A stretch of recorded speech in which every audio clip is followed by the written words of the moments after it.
c'était comme de la boue. Ça n'avait rien à voir avec le sable des dunes.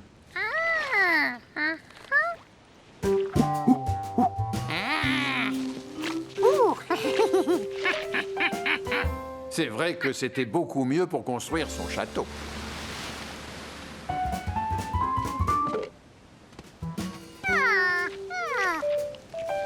Il décida de créer 7 petits lapins, juste comme ça, histoire de remercier son ami Billy.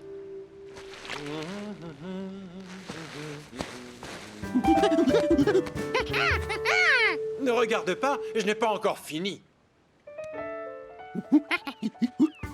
George avait hâte de montrer les lapins de sable à l'homme au chapeau jaune.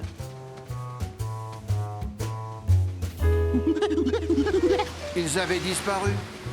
Pourtant, il était sûr de les avoir faits ici. Quelqu'un les aurait volés? Qu'est-ce que tu cherches? Tu as perdu ton seau et ta pelle? Non, il les avait posés sur le rocher. Mais le rocher avait bougé.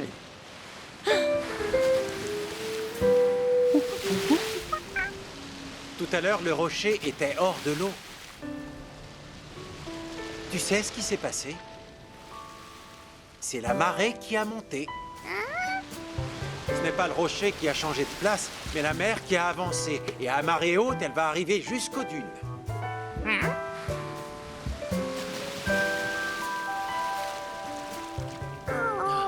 La vague a détruit tes lapins, n'est-ce pas? Oh, j'en suis vraiment désolé. Mais ce n'est pas le meilleur endroit pour construire. Le sable ne résiste pas à l'eau. Vous devriez venir voir. Je crois que ça va pas vous plaire. Je suis désolé, j'avais le dos tourné et mon lapin en a profité pour saccager votre beau château de sable. Pour l'instant, notre après-midi à la plage ne se passe pas exactement comme prévu. Cela dit, on ne va pas rester sur une déception. En s'y mettant tous les deux, on peut construire un beau château avant la fin de la journée. Je peux vous aider?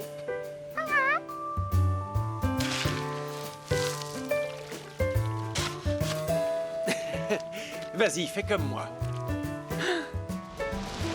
Ce n'était pas la peine de lui dire 2 fois.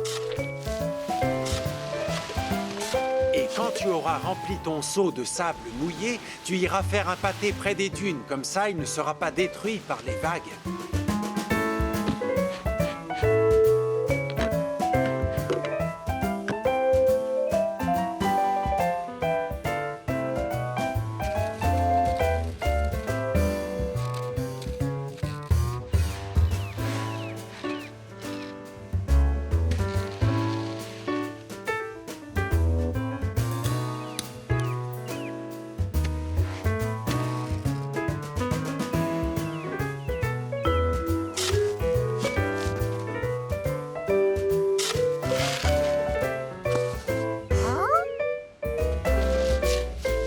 Waouh! Tu es très habile de tes mains pour quelqu'un qui habite en ville.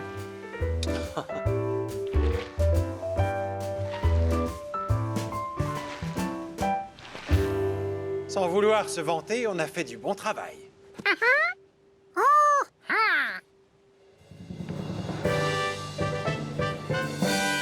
Et grâce à la porte, mon lapin ne risque pas de le détruire pour se cacher à l'intérieur.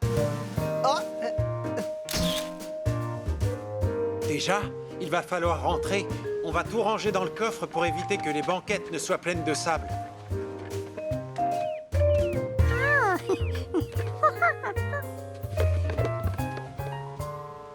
C'était un beau petit château.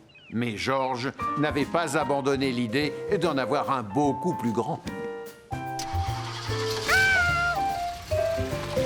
Au revoir! Oui, mais où le construire? Même s'il devait y passer tout l'été, George était bien décidé à trouver l'endroit idéal. Il avait déjà tout ce qu'il fallait. Oh! George! Madame Quint préparait une fête pour l'anniversaire de son mari avec l'aide de quelques voisins. Et de George en particulier. Il répétait le mot « surprise » jusqu'à ce que le ton soit juste. Comme il voulait que ce soit parfait, il le répétait sans cesse. C'est la première fois que vous lui organisez une fête? Oui, j'aurais bien voulu en faire plus souvent, mais... Sa famille est trop grande? Exactement. Je regarde s'il n'arrive pas. Non, ça va. Pas de barque en vue.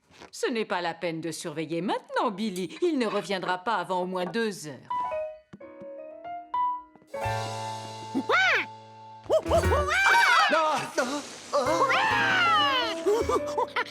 Du calme! Ce n'est pas notre anniversaire, George. Ce n'est pas nous qu'il faut surprendre. C'est lui, il est en avance. Comment on va faire maintenant? Emmenez-le chez vous et essayez de l'occuper jusqu'à ce soir.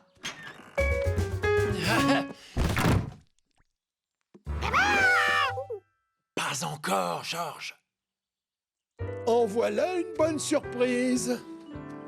Oh! Vous avez heurté un rocher ou quoi? Ce n'est pas votre genre de chance. Oh, je ne dirais pas ça. J'ai pu visiter une partie du lac que je ne connaissais pas. Le fond. Excusez-moi, mais je dois aller me changer. Non, je veux dire, venez plutôt chez nous. On aimerait faire un étang derrière notre maison et on voudrait l'avis d'un expert. Oui, bien sûr. Je vais juste prendre des vêtements secs et... Tiens, les voilà. Maintenant, on va l'aider. Oui, très bien, ma chérie, comme tu voudras. Aucun Quint ne résiste à mes croustinettes. Ça peut toujours te servir. À plus tard. Amusez-vous bien. Oh, George et l'homme au chapeau jaune retenaient M. Quint en lui posant des questions. Qu'en pensez-vous? avec un étang de cette taille, vous pourriez avoir de gros poissons. George allait justement lui demander combien de baleines il pourrait contenir lorsqu'apparut Flint, le frère de M. Quint. Ah, bonjour. C'est le frère de Monsieur Quint, le chef de gare. Tu te souviens de lui? Bonjour, Clint. Joyeux anniversaire. Bonjour, Flint. Joyeux anniversaire.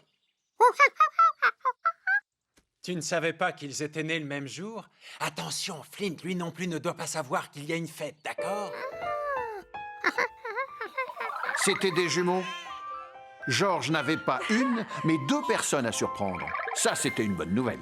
Ta femme m'a dit que tu avais besoin d'aide, alors me voici. Ici, on ne parle pas de locomotive, mais de poissons. Alors tu peux lever l'ancre. Va tenir compagnie à ma femme. Non, ne partez pas! On voudrait faire circuler un train à vapeur autour de l'étang.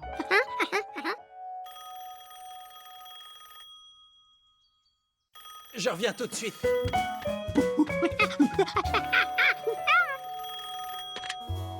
Allô, oui? Oh, c'est Madame Quint. La voiture du pâtissier est tombée en panne, si bien qu'il ne peut pas me livrer le gâteau d'anniversaire. Ne vous inquiétez pas, je m'en occupe. Oh, comme vous êtes gentil. La pâtisserie se situe juste en face de l'école. Oui, mais regarde, si tu fais passer le train au-dessus de l'étang, ça va effrayer les poissons. Eh bien, on n'a qu'à creuser un tunnel. S'il vous plaît, vous pourriez surveiller Georges, j'ai une course à faire. Mais bien sûr, on va s'occuper de votre projet pendant votre absence. Georges, je compte sur toi pour qu'il ne bouge pas d'ici. Autrement, il n'y aura plus de surprise, d'accord? George n'aurait aucun mal à retenir les frères Quint, parce qu'il savait qu'ils allaient se disputer pendant des heures. On est tombé d'accord sur la façon d'aménager la voie ferrée autour du bassin.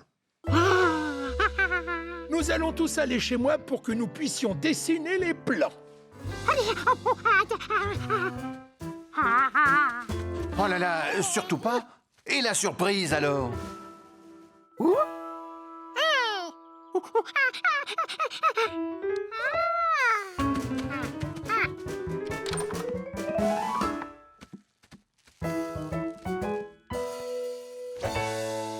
Les croustinettes. Oh, oh, oh.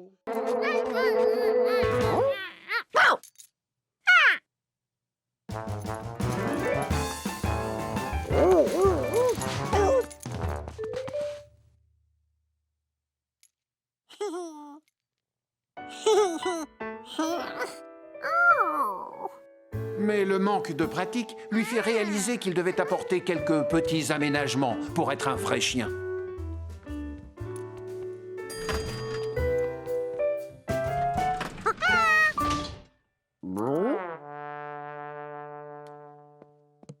Bonjour, Denis. Tu as fait une belle balade? Tu as bien joué? Oh, mais c'est un beau ballon que tu as là.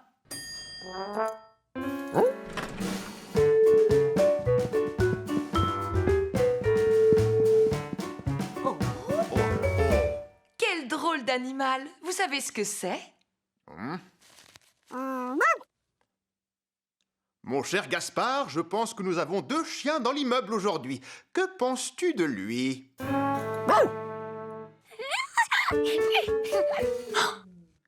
Dis au revoir au chien, mon bébé.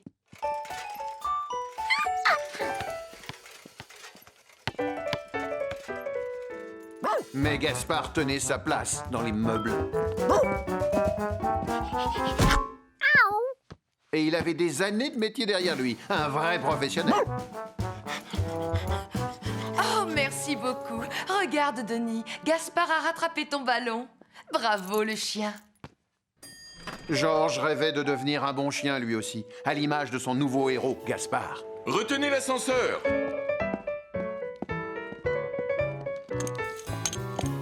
Et la chance lui sourit. Mais ramasser les objets avec la bouche, ce n'est pas si facile. C'est un petit garçon. Bonjour, bébé.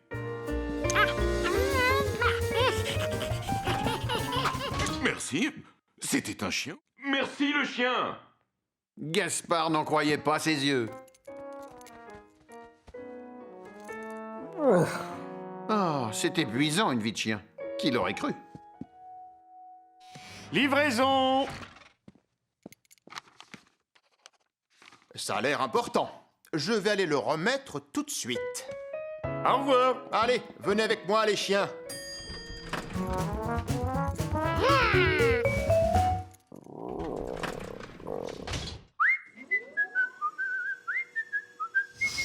Oh. Oh. Désolé, je crois qu'on est bloqué. T'en fais pas, Gaspard, ce sera vite réglé. Je vais actionner l'alarme. Ça alors? On n'a plus qu'une seule solution pour sortir. Mais il faudrait que quelqu'un grimpe là-haut. Oh, mais oui! Tu faisais tellement bien le chien, Georges, que j'en avais oublié que tu étais un singe.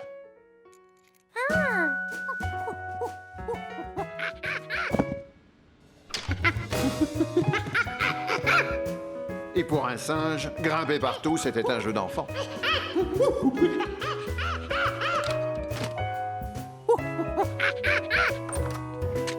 Allô, l'ascenseur de notre immeuble est coincé.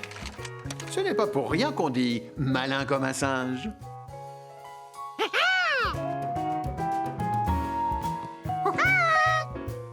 Ah? Une lampe de poche. Oh, tu es futé. Et une bouteille d'eau. Et même des coussins. Et une radio. Dans certaines situations, il n'y a pas mieux qu'un singe pour vous aider.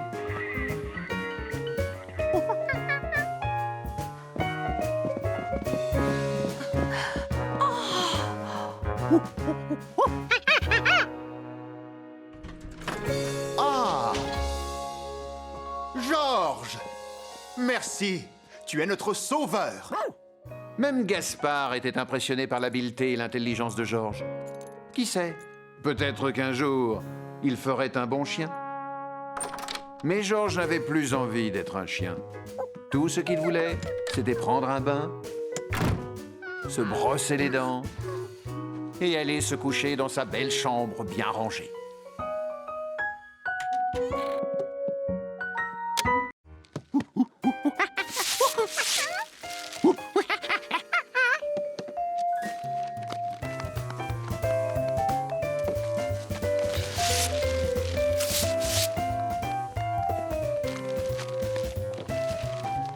Il doit devrait y avoir une promotion sur les cafetières. C'est la 15e qu'on emballe à la suite.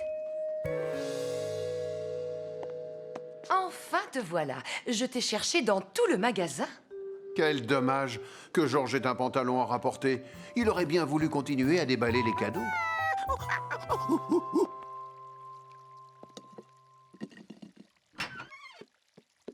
Il ne s'était pas absenté longtemps, et pourtant, à son retour, le cadeau avait disparu.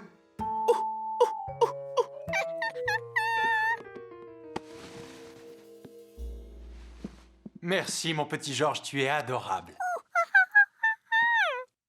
Oui, je sais, tu te demandes pourquoi le cadeau n'est plus sur la table. Je me suis dit qu'il valait mieux le cacher.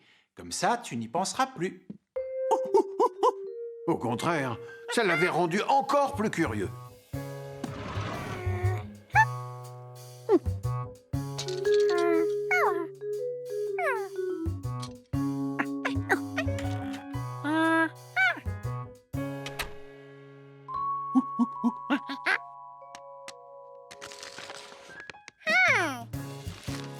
Oh, les murs aussi étaient enveloppés dans du papier. C'était encore plus rigolo à déballer, car il y en avait plusieurs couches. Il y en avait même tellement que ça devait sûrement cacher quelque chose de fabuleux. Oh non! Bon, il ne restait plus qu'à tout remettre en place. Mais ça n'allait pas être facile. Et si Georges redécorait la salle de bain pour l'anniversaire du professeur Wiseman?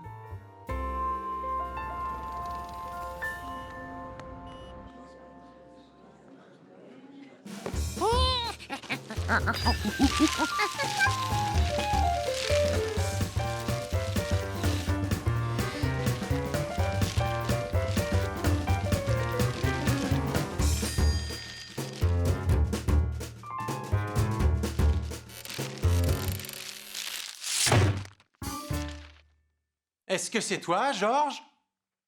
Va vite te laver les mains avant l'arrivée du professeur. Oh, et mets le saladier en évidence sur la table.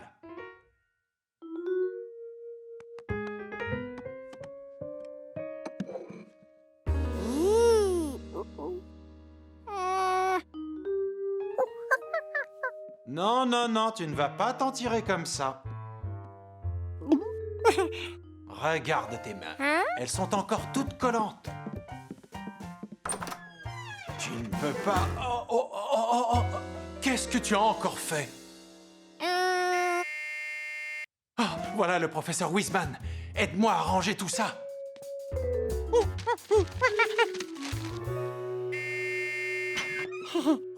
Bonsoir, Georges. Je suis peut-être en avance?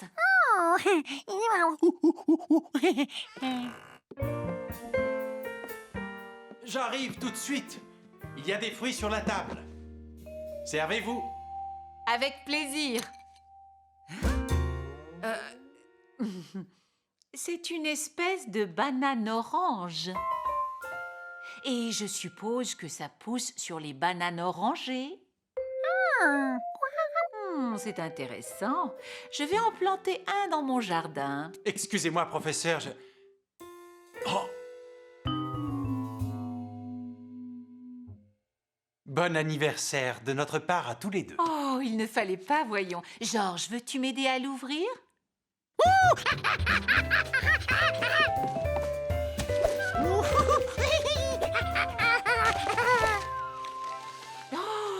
En voyant la taille de la boîte, je m'attendais à autre chose. C'est le vendeur qui a fait le paquet cadeau. Ma symphonie préférée, comme c'est gentil. Merci beaucoup. Et si on l'écoutait tout de suite? Oh. Attendez, laissez-moi faire.